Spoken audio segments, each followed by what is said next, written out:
摆完酒的第2个月，我发现我月经推迟了1周还没来，于是买了验孕棒，一测果然是双杠。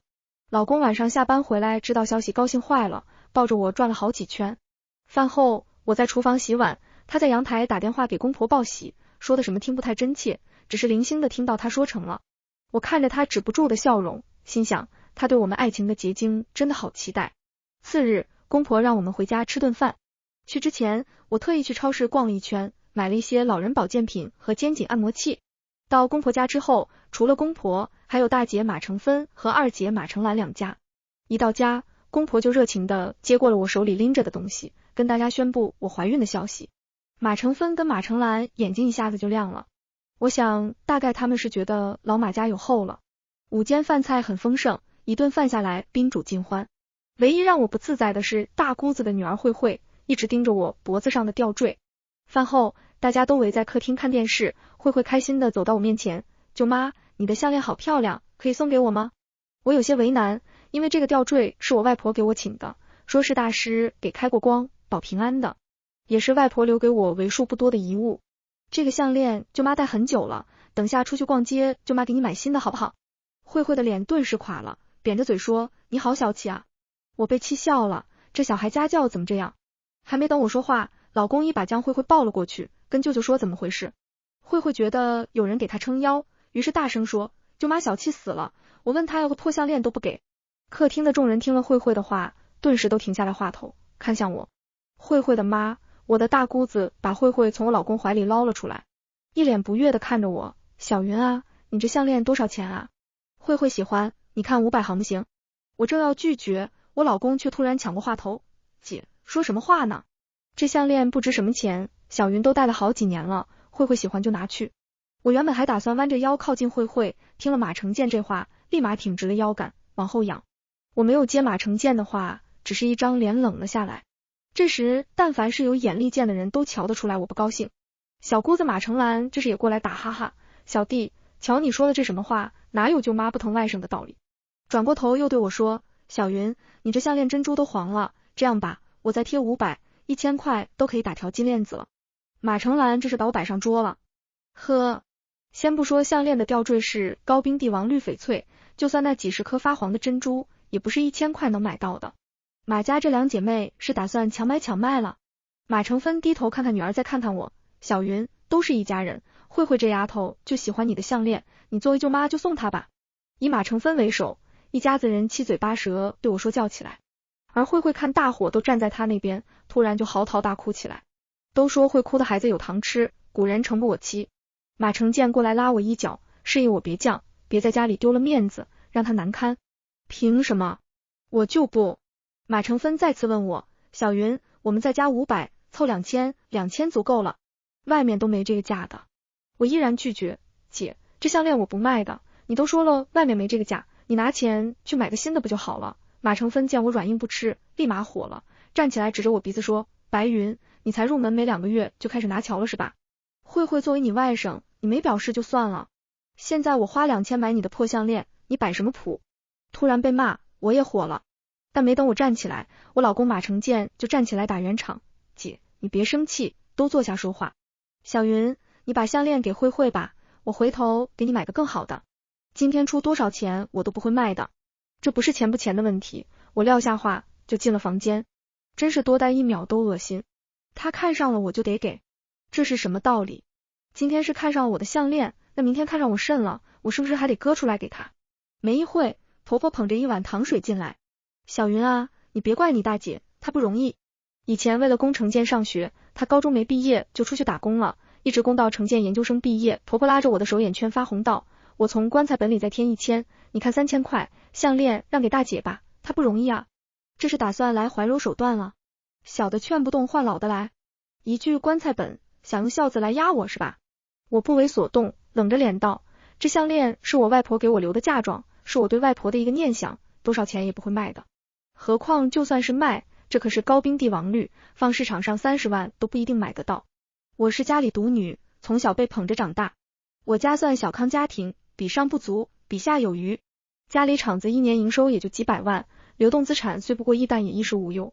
我学习成绩一般，专科毕业之后就被我爸逼着进厂低调学习。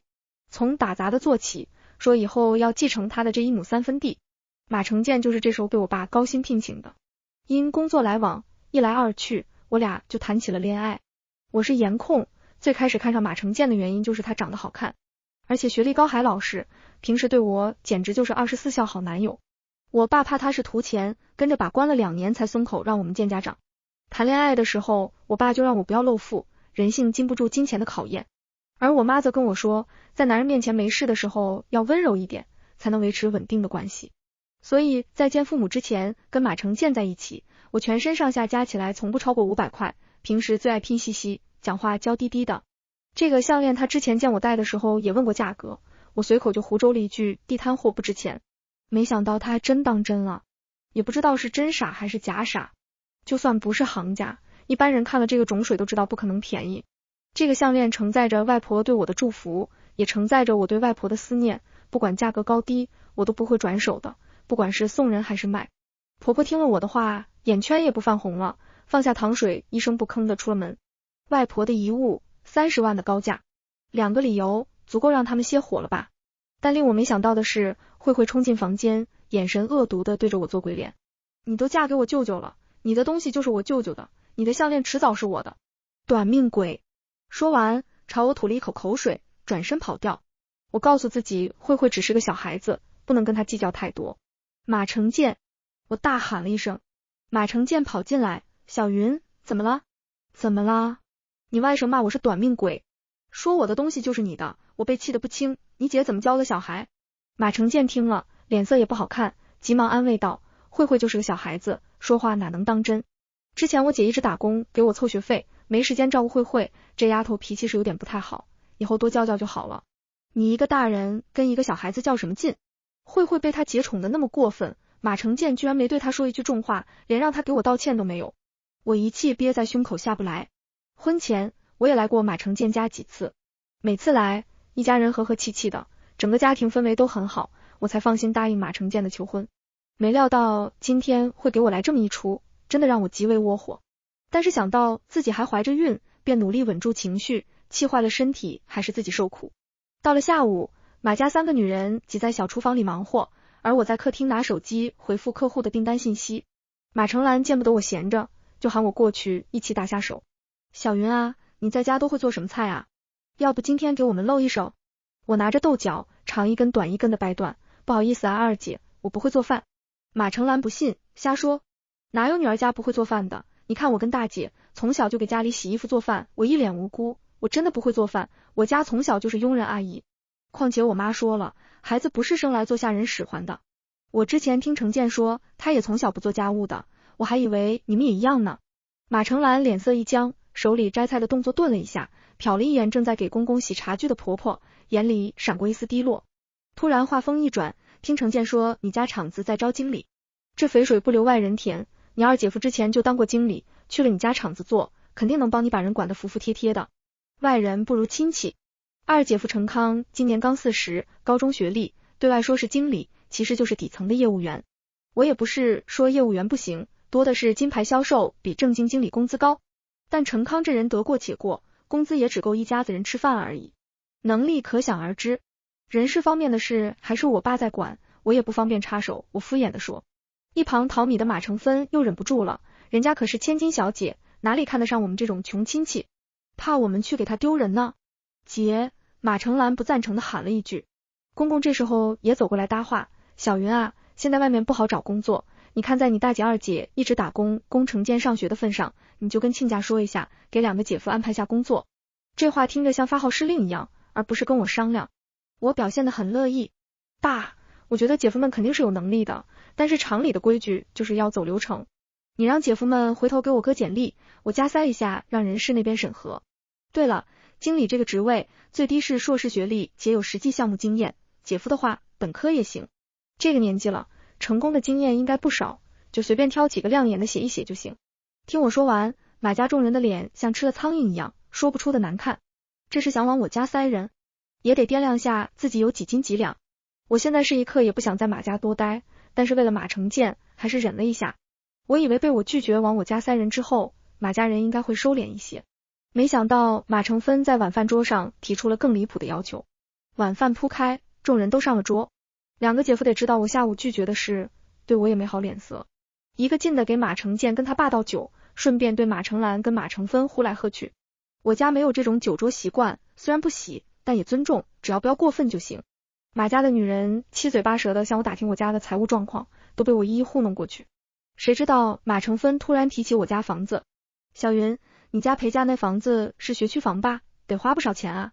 我敷衍道，没多少，就是买的时候看中了他带学区，以后孩子好上学。马成芬满意的点点头，我看你们这刚怀孕的，房子的学区也用不上，你看把这位置先让给我家慧慧。我大为不解，姐，你这什么意思？我没太听懂。马成芬也不绕弯子，就是姐跟你商量下，你们俩现在刚要孩子，孩子还得等好几年才能上学，这学位不就空置了吗？慧慧也到了上小学的时候了，你把房子先过户给我，让慧慧先上学。一家人不说两家话，我看就花1块钱意思意思一下，等你孩子大了，要上学了，房子我们再还给你。马成芬说的认真，但我听的却头皮发麻。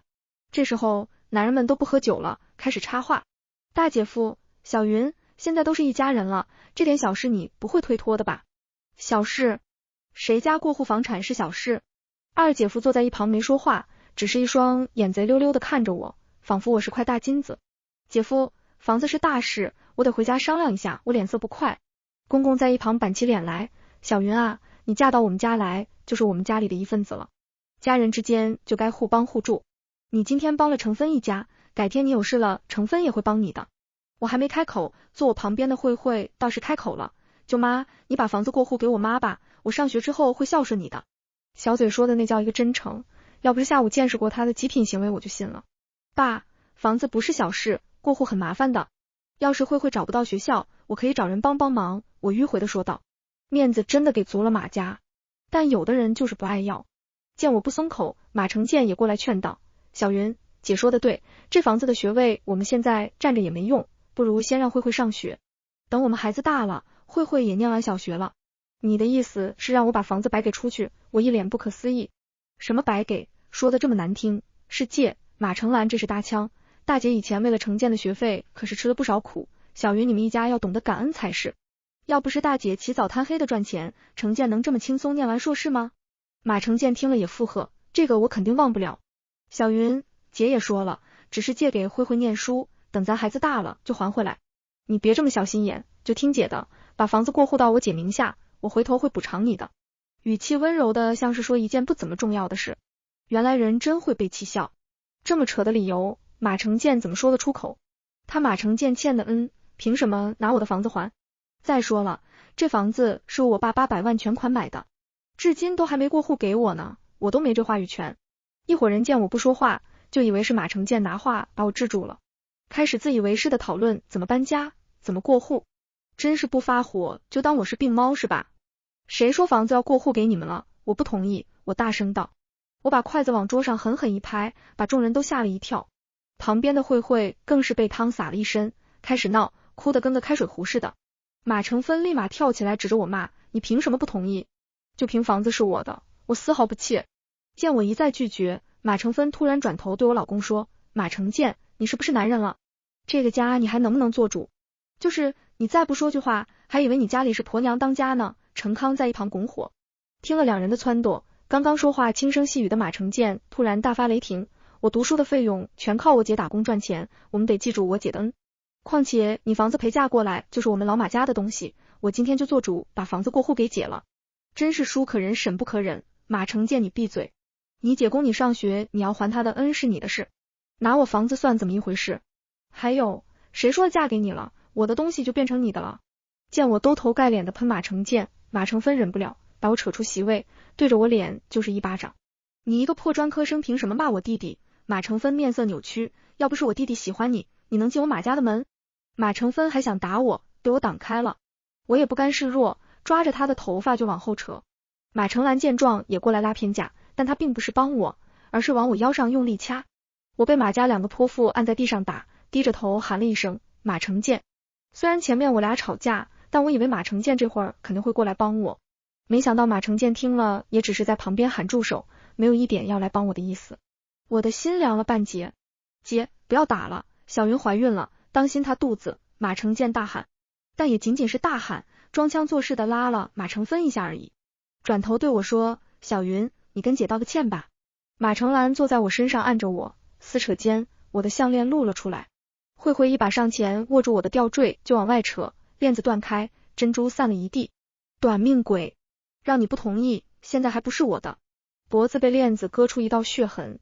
道歉，你马上跟程健道歉。马成兰面部扭曲地说。马家人的所作所为让我极端的愤怒，肾上腺素急速飙升。我虽然平时在马成健面前娇滴滴的，但我从小跟爸妈在工厂搬搬抬抬，力气也不小。我一把推开压坐在我身上的马成兰，走到饭桌前。我婆婆在给公公夹菜，除了马成健，剩下的3个男人坐在桌前，该吃吃该喝喝。一群人看着我，以为我是准备低头认错。婆婆甚至露出了得意的笑脸。趁他们都没反应过来，我一把掀翻了桌子，饭菜一时间全倒在了饭桌前的4人身上。啊，我的菜！白云，你这个小贱货！婆婆大喊道，你才嫁到我们家多久？这是反了天了！说着就拿着墙边的扫帚朝我打来。我眼疾手快，从旁边的果篮里抽出一把水果刀，转身就抵在马成健的脖子上。啊！你干什么？小贱人，你疯了！一群人开始滋哇乱叫。疯了！都疯了！疯点好！看我平时柔柔弱弱的，就合起伙来欺负我是吧？马家的房子是药厂员工宿舍分下来的1楼，平时吃饭也不会关起门来。这一出闹剧自然是吸引了不少人来凑热闹。一个烫着壮壮妈发型的大姨一边嗑着瓜子，一边往门口凑。马逢德，你也有今天，这缺的是做多了，报应吧，让你们一家不要脸的抢桂枝的房子。马逢德就是我公公。婆婆见来八卦的人越来越多，顿时也不管刀子是不是挂在他儿子的脖子上，拿着扫帚就要把外面围观的人打跑。滚滚滚！有什么好看的？大姨狠狠地呸了一口痰，你们家这破事我还不稀罕里呢，你们一家迟早遭天谴。大姨走了，但其他八卦的人还是围观。我也不嫌丢脸，用刀架着马成健的手又加重了3分力度，把我手机拿过来。马成健在我的挟持下怕死了。小云，你不答应就算了，没必要拿刀的。你先把刀放下。你闭嘴。手机到手，我立马拨通了110。小贱人还敢报警？马逢德朝我方向吐了一口痰，语气非常不屑。马家的另外2个男人屁股动都不动一下，仿佛我的威胁在他们眼里就是个笑话。慧慧见他舅舅被我用刀抵着，张嘴就是脏话。一个6岁的孩子能骂这么多不重复的，还真是好教养。看来之前给我看的全是假象，这会儿才是他们一家的真面目。慧慧见骂我没用，拿起之前抢到的翡翠吊坠，狠狠往地上一摔，顿时上好的料子就碎成好几块。我脑子突然一片空白，这是外婆留给我最重要的东西。在我走神的瞬间，离我最近的马成兰立马把我手里的刀抢走，然后2姐妹一个扯我头发，一个扇我耳光，疼痛让我瞬间清醒过来，然后一脚一个往他们下体踢去。我也不是吃素的，他们还想压着我来打。警察到了，来了3个警察，一个老的带2个年轻的。年轻民警到了之后，先把记录仪打开，然后一番询问之下，准备把我们打包带走。婆婆一听要进警察局，就摆手说是误会，这是我儿媳妇，这俩是我女儿，都是一家人，是家务事，我们不去警局。我上前说不是家务事，我跟他儿子还没领证，这是故意伤害。那个壮壮妈发型的大姨不知道从哪里窜出来，这回瓜子也不嗑了。抓得好，最好把他们家男人也抓了，一个个抓去坐牢。一屋子黑心烂肺的东西。婆婆，哦，现在撕破脸还是叫马母合适。马母顿时急了，你闭嘴。年轻民警不理他的狡辩，请配合我们的工作，有人报警就需要立案，是不是一家人都先到警局走一趟？马母见狡辩不管用，一屁股坐在地上撒泼。一旁的女警好心要拉起他，没想到他反手就给了女警一巴掌。你们是不是收了这小贱人的贿赂？他家有钱，你们这些警察就帮着他。老警察见状赶紧过来帮忙，只是他也挨了打。马母依然不管不顾的对来劝阻的人动手。老民警火了，你现在是在袭警，警告1次。马母不理，甚至把一名年轻警察的衣领都扯开了。警告2次。马母既然不管不顾，警告3次。带走。一对银手铐结结实实落在了马母的手上，他才反应过来，这是玩真的。你们不能抓我，我有心脏病，你们不放我出去，我死在警局看你们怎么交代。你们不能抓我。几个警员合力把马母带走，这一场闹剧才算结束。自始至终，马家的男人没一个出面。在警局做完笔录后，我终于有空打电话给我爸。喂，爸，你带着律师来警局一趟，地址是……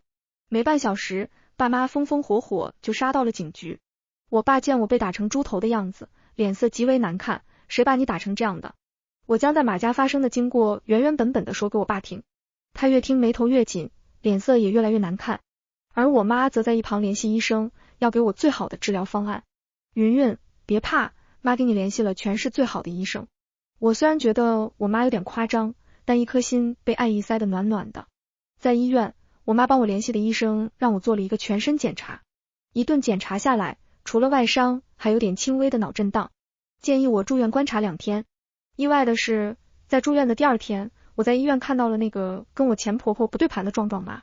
我记得当时她对马家的意见很大，看起来过节很深的样子。于是我上前把人拦住，你好，前2天在马成家门口我见过你，想问你点事，不知道你有没有空。壮壮妈眯着小眼睛上下打量着我，你问我就得答啊，我又不是你家养的狗。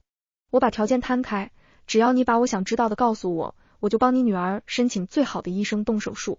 自从看到她在医院出现之后，我就一路盯着她，发现她一直在照顾一个有眼疾的16岁女孩。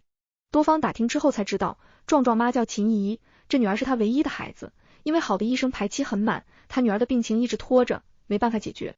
我娘家刚好有医疗资源，帮忙联系医生并不是一件难事。秦怡一脸狐疑，我立马给我妈打电话让她帮帮忙。在确认能安排手术时间之后，壮壮妈有点激动，他们家排了半年都没排上，我一通电话就给她安排好了。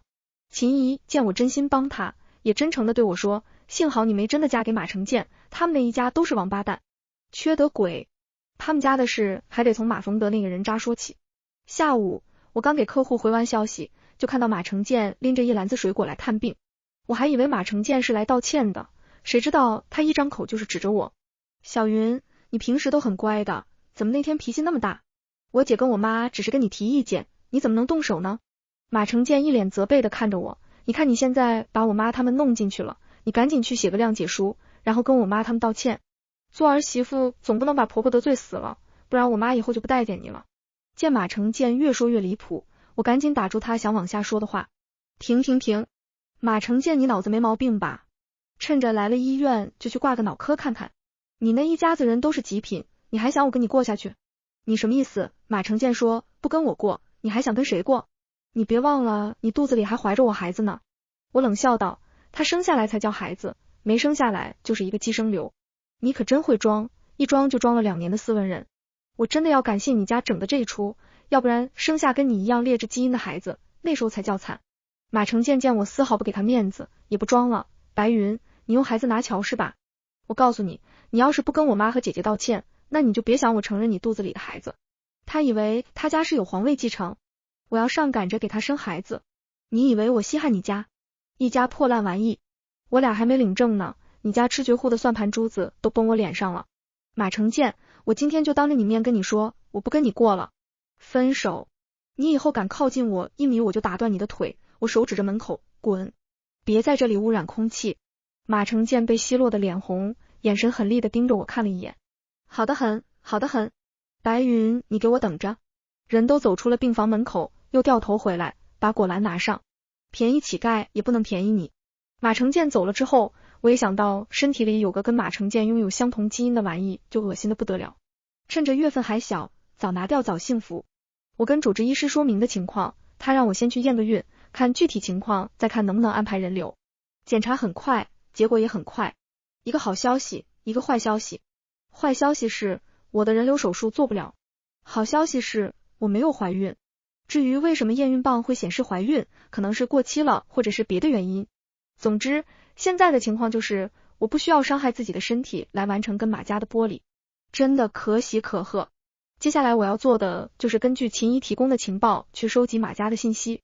马家要是乖乖把钱赔了，我就当这个事过了。要是他们还想搞事，我是必要奉陪到底。我跟马成建只是摆酒，在亲戚面前认了人，走了个过场，并没有领结婚证。分开不算离婚，顶多算分手。由于我是独生女，且我家财产比较多，所以爸妈在我的婚事上留了一个心眼，让我们先摆酒，说等过几年有孩子了再领证也不迟。毕竟了解男人的还是男人，多的是婚前婚后两张脸的男人。我爸这样做只是出于有备无患，没想到这种事还真让我给遇到了。姜果然还是老的辣。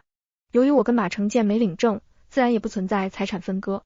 他那仨瓜俩枣的我还真看不上，但我不惦记人家财产，有人惦记我的。马母跟马家两姐妹关了2天就被放了出来，趁着周末，母女3人在我家门口撒泼。白云，你这个臭不要脸的，打了自己婆婆和大姑子不上门道歉，还把我儿子的工作折腾没了，你丧不丧良心？马成建原来是在我家工厂工作，事情发生之后，我爸按照劳动法给足了补偿，辞退了马成建。大门被拍得震天响，周围邻居都打开了门，一副吃瓜群众的样子。我没有出去，只是在业主群里把保安叫上来处理。保安队风风火火来了4人，全是膀大腰圆的退伍老兵，一个负责指挥，3个负责抓人。不要碰我！马母被抓住之后尖叫起来，你们这些臭看门的，凭什么抓我？我也算是这里半个业主，我儿子跟里面的贱人结婚了，这房子有我儿子的一半。放开我！放开我！马成芬见他妈被抓，立马给出馊主意，妈，你年纪大，躺地上，谁敢动你，你就讹谁。马成兰也不甘示弱，我妈有心脏病，你们再动她一下试试。这话一出，众人顿时也停了手。我在监控前面也看够了，打开门对众人说，她没心脏病，我上个月都给她做了一个全身体检，老婆子身体好得很。上个月马母说自己身体不舒服，怕去医院看出什么病来，要花大价钱治疗。我好说歹说劝她去看，费用我出，她才肯去。全身检测做下来1万多，啥事没有，就是牙口不太好，重折4个牙，花了我2万块。见我出来，马母立即戏精上身，我儿子一个好好的研究生，被这个野鸡大专生骗婚怀孕，威胁我儿子跟他结婚。平时我们一家人宝贝一样供着他，可他因为外甥说了2句话顶撞他，就跟我们全家翻了脸。买通警察把我关进去了不说，还把我儿子的工作弄没了。马母推开身边的保安，一屁股坐在地上，突然就好起来。我好好的儿子啊，就被这不要脸的给毁了，给毁了，啥子前途都没了。你赔我研究生儿子。马家姐妹这时极为配合他妈，一个红了眼眶要哭不哭，一个在抹泪。围观的邻居越来越多，都伸长了脖子等着看戏。我看着还打算演戏的母女3人笑道，你说说我骗你什么了？马母见我开门，扶着马成兰的手站了起来，骗我儿子娶你，你一个专科生不就靠着这点来勾引我研究生毕业的儿子吗？邻居们开始窃窃私语，大专生哦，难怪能嫁给一个研究生，原来是靠怀孕上位的。我儿子要是研究生毕业还娶一个大专的，看我不打断他的腿。现在的小姑娘学习不好好学，手段倒是不少呢。我忍下怒气，拿出准备好的体检单往众人跟前一放。第一，我没怀孕。第二，我跟马成建前2个月摆酒，上个星期才乌龙验错了孕。怎么算，我也不可能是怀孕逼你儿子娶我。第三，你儿子在我家工厂上班，我爸按劳动法给足了补偿了。国家哪条法律规定老板不能解雇员工了？你要觉得不合理就去劳动仲裁，而不是堵在我家门口撒泼。第四，你外孙女想要我38万的项链，你女儿想要花1块钱让我把800万的房子过户给她，我不肯，你一家子按着我打，说我跟马成建结婚了，我的东西就是你们家的。说啊，你怎么不说？听完我的话，刚刚说话的邻居顿时闭嘴了，其余人看着马家母女的眼神全是不屑。被我拆穿，马母的脸挂不住，红得跟猴屁股一样，想扑过来打我。你胡说什么？你这个小贱人！我趁着他手够不到我跟前，用力一把抓住，狠狠往墙上撞去。马母手上的翡翠镯子应声而碎。我的镯子，这是我的镯子。前2个月你看我放在梳妆台上没戴，说你心慌需要玉来镇一镇，就拿去戴了。咋的？戴了2月就以为是你的了？有本事把购物发票拿出来！我冷哼一声，继续说，你儿子在我家厂子上班，1个月就8000块，他的车，他的名牌鞋子，哪个不是我给买的？外面的研究生一抓一大把，你儿子下面镶钻了，我得逼他结婚，话说的粗俗又直白。大专生嘛，他们不就以为我是这样的人吗？跟我对面的大姐气笑了，我说你们一家真的极品，这是要软饭硬吃，还是想吃绝户啊？马成兰突然脸色一变，狠狠地盯着大姐，关你屁事！大姐被呛声，突然就烦了，被拆穿了就发火是吧？你们快把他们拉出去，看着就烦人。大姐指了指旁边站着的4个保安，保安这是明白了事情的缘由，二话不说把人给扯走。马成建的妈一边被拉着离开，一边叫嚣，你等着，这房子有我们老马家的一半，我让我儿子跟你打官司。法盲真可怕。后来听保安说，一直到出小区他们还在骂。马家母女3人嘴里脏的跟吃了3天大粪一样。对门的大姐跟我关系挺好，等众人散了之后，拍着我肩膀叹了口气，小云，下回可得擦亮眼睛找男人，谈恋爱不结婚也行。我点点头，表示认同。回家之后，我越想越憋屈，出钱养马成建的是我，被打的是我，被骂上门的还是我，他马家凭什么啊？我又不是什么吃素的人。私家侦探收了钱，办事也快，给我发来的有照片和录音，马家所有人的背景都查得一清二楚。当我把所有资料看完，心底隐隐发凉，幸好提前闹了这么一出，让我知道了马家人的真面目。根据资料显示，他们是祖传的吃绝户。马逢德原是农民，进城务工，认识了他家房子的原主人程桂芝。程桂芝跟马逢德结婚后，身体状况就急转直下，没2年就得病去世了。作为独生女，程桂芝去世后，房子自然就让马逢德继承了。程桂芝去世没到2个月，马逢德就把马母接到了城里，而马成芬跟马成兰两家也大差不差。马成芬老公前面也是有一个前妻，说是意外去世，然后强占了女方祖产。马成兰老公对前妻家暴，逼得女方不得不放手房产。难怪当时在马家的时候，那个秦姨说这一家缺德，这何止是缺德，是缺大德了。一家人全是吃绝户的，里面有没有犯罪还不好说，但现在我手里有这些东西，完全不怕他们出来继续。果然，马家不从我身上咬一块肉下来，是不罢休的。新的手段居然是利用直播制造舆论。我表妹气冲冲的把一段录播发给我看，标题是大专捞女骗婚单纯研究生，携孕上位勒索婆家 48.8 万。点开视频，马母持正在摄像头前声泪俱下，说着自己一家生活过得多么不容易，才把儿子培养成优秀的研究生，而我只是一个不学无术，只会些勾人手段的大专生。为了能得到一个研究生老公，我耍出了各种不要脸的手段，现在分手还要他们家给我 48.8 万的损失费。直播内容一出，网友的评论几乎一边倒。该视频浏览过1000万，转发50万，点赞108万，评论30加万。我看了一下，基本除了辱骂就是要把我个人信息开盒的，只有零星几条写着不知全貌，不予置评。还没看女主的视角，觉得有反转。谈恋爱2年才花2万，这也叫捞？马家人的操作真的让我气笑了，我都还没想好怎么报复回去，他就给了我一个杆子。表妹，姐，你赶紧上去澄清吧，这一家子真的太恶心了。我笑着打开某音，找到该视频，反手给他投了1万块。不急，让他再得意一阵子。可能是广大男网友觉得非常有共鸣，视频的热度没2天就上了热搜第1。马家人似乎是吃到了网络的红利，一天开24小时直播，一家人轮着说我如何虚荣贪财，用低贱的手段勾引他家的金疙瘩，底下的火箭一个接一个地刷。各种小厂家像是闻着血腥味的狼，开始给马家提供货源，让马家人直播带货。网友们顺着线索找到了我的各种社交媒体账号，开始无差别的辱骂攻击。电话半夜被打爆，我直接关机。爸妈为我担心，但是我觉得我可以自己解决这件事，让他们别插手。很快，马家不满足于在网上诋毁我，带着摄像工具跟一群榜1榜2的直接蹲守在我家厂子门口。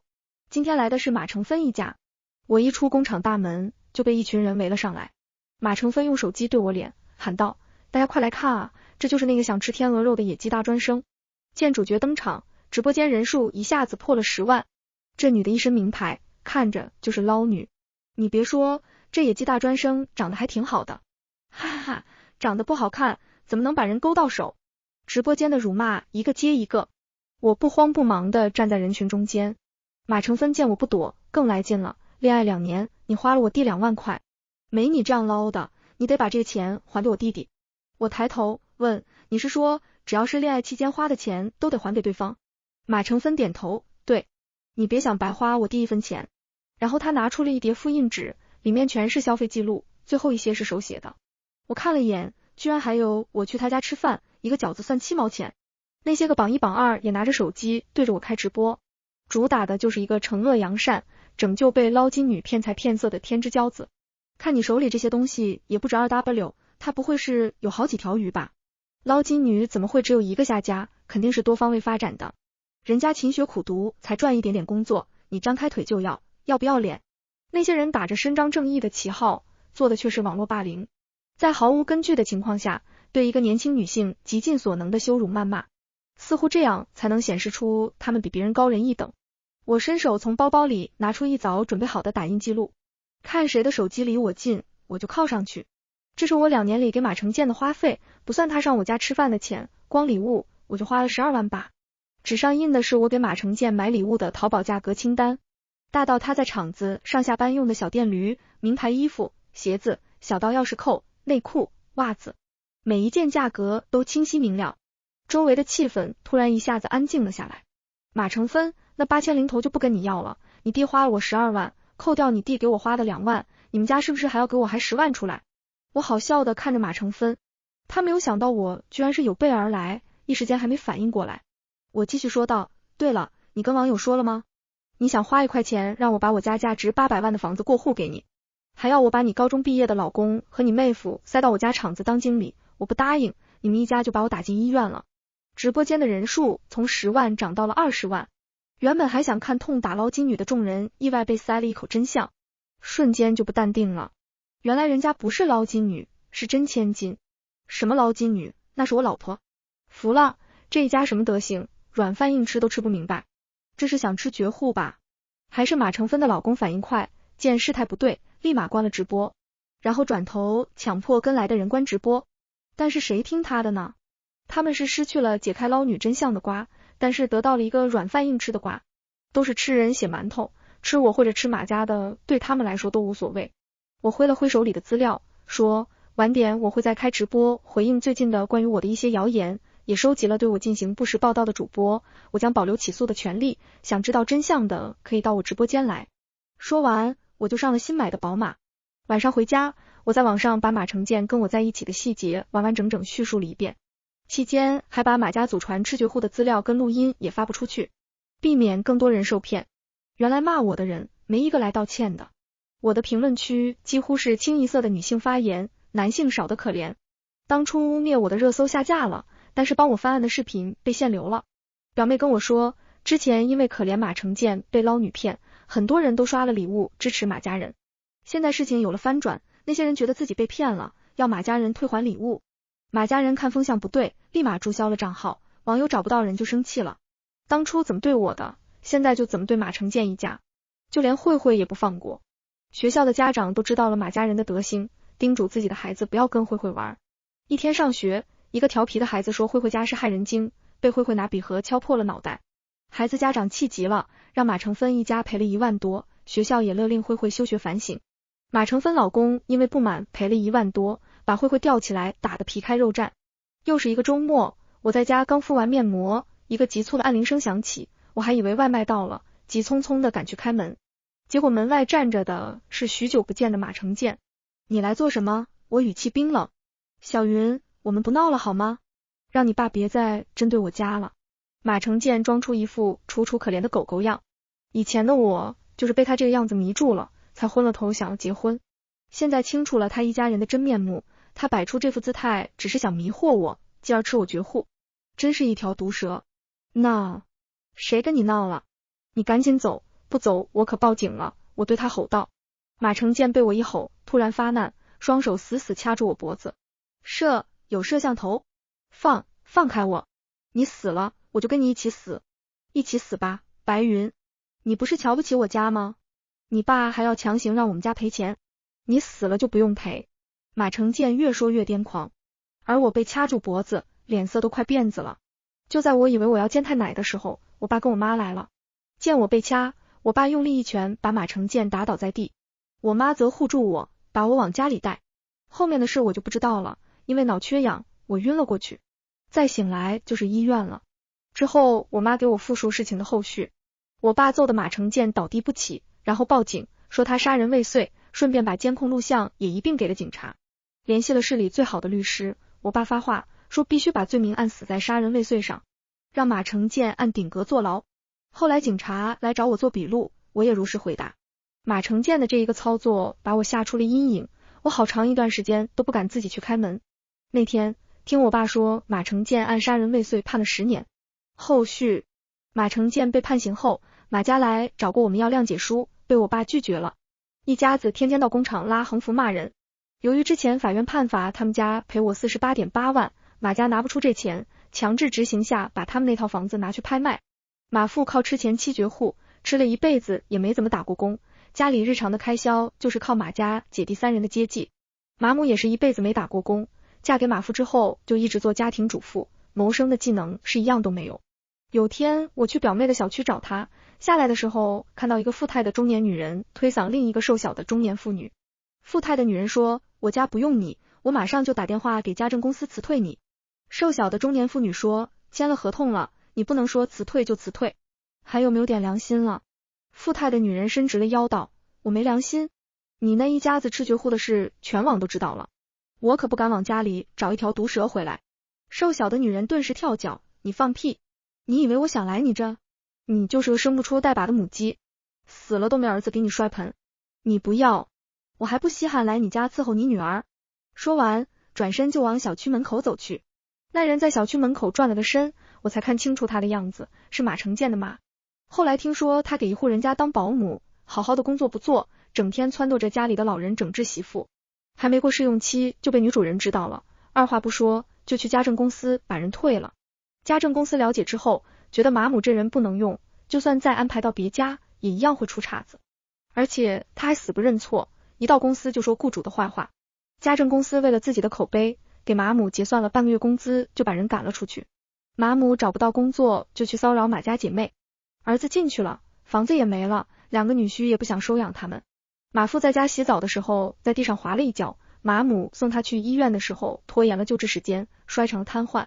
平时就脑袋能动，一张嘴不是吃饭拉屎就是辱骂马母。